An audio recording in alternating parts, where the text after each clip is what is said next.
In 244, they want us to state the slope, which is m, and the y-intercept, which is b, right? So they give us, remember, slope-intercept form, y equals mx plus b.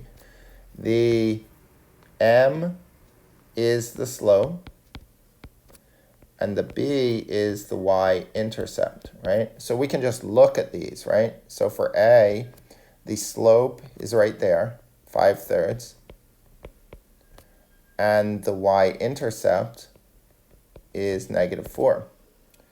For b, the slope is right here, -4/7, and the y-intercept is right here, 3.